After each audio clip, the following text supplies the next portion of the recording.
Today I wanted to talk about what it really takes to receive the blessings of God. How you can receive the blessings of God that God promised in the Bible. God's blessing don't just come automatically. Often they depend on how we respond to His word in the situation we face in our life. How you respond when you have some issues in your life. That's a key word to draw near to God and His blessing to your life. Receiving His blessing is a journey, and that journey happens through key aspects, through key steps. First one is a fear. If you are Christian, you trust God, fear is a one fact draw you near to God. For every Christian, there are seasons when we need to move from fear into the favor of God. Do you know what is the most important things on that journey? It is your faith. Faith is a key that ignites the engine of the truth and switch on your spiritual headlights so you can see that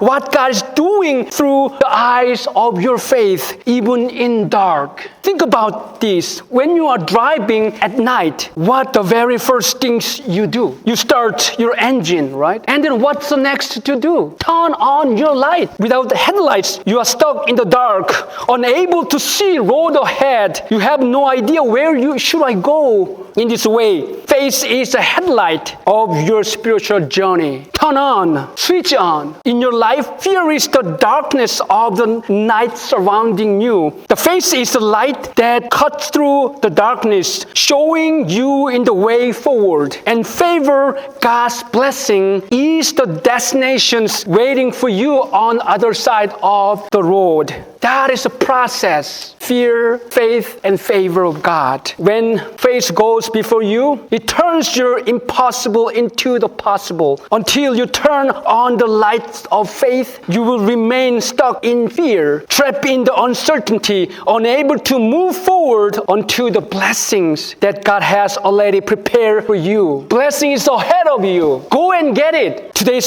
story is about Rahab. She lived in the city of Jericho, and she had heard incredible news about God's favor toward the Israelites. Israelites is coming to the Jericho. If she lives in Jericho, our town is next. We need to choose to go with peace with them or against with them. Peace with God or against God. She's so afraid about the situations. It is her fear. Later, when two men from Joshua's army came to spy on the city of Jericho, she said to them, I know that the Lord has given you this land, and the great fear of you has fallen on us. What is the biggest fear you are facing today? It is a fear of uncertainty of the future, fear of failure, fear of rejection, fear of the healthy issues. Whatever it may be, don't let it define you. Fear is real, yes. Something happened, but you have a power to refuse to let it be the rule of your life. God won't let even a single sparrow fall into the ground without His permission, which means He controls everything, even in your situation, even in your life, even in your day. He control of it. No matter what situation you are facing, God is in control, not your fears. Rahab, she made a choice to step out in faith toward God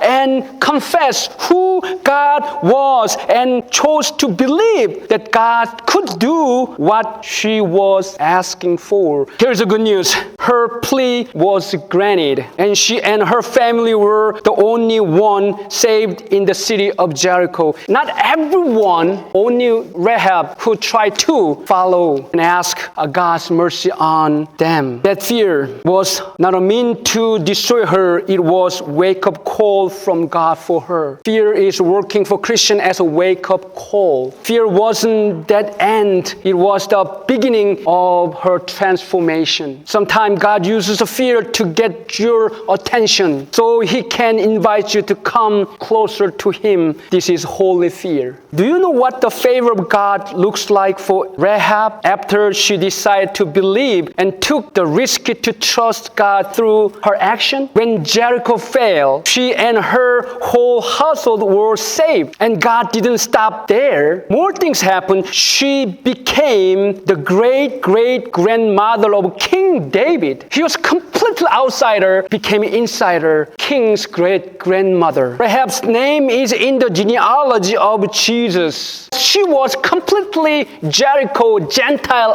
outsider, but her faith led her into the promised line. But that wasn't all yet. She had so witnessed with her own eyes the miraculous sight of the Jordan River parting into two, allowing the Israelites to cross on the dry land. 2 million people come to the Jericho. She saw it as eyewitnesses. That's a blessing. Her house is in the edge of the wall of the city. She can see something happen. 2 million people is crossed over their way. If you believe, God will do for you something, and you can see your own eyes how God does for you. That's a blessing that we need to do.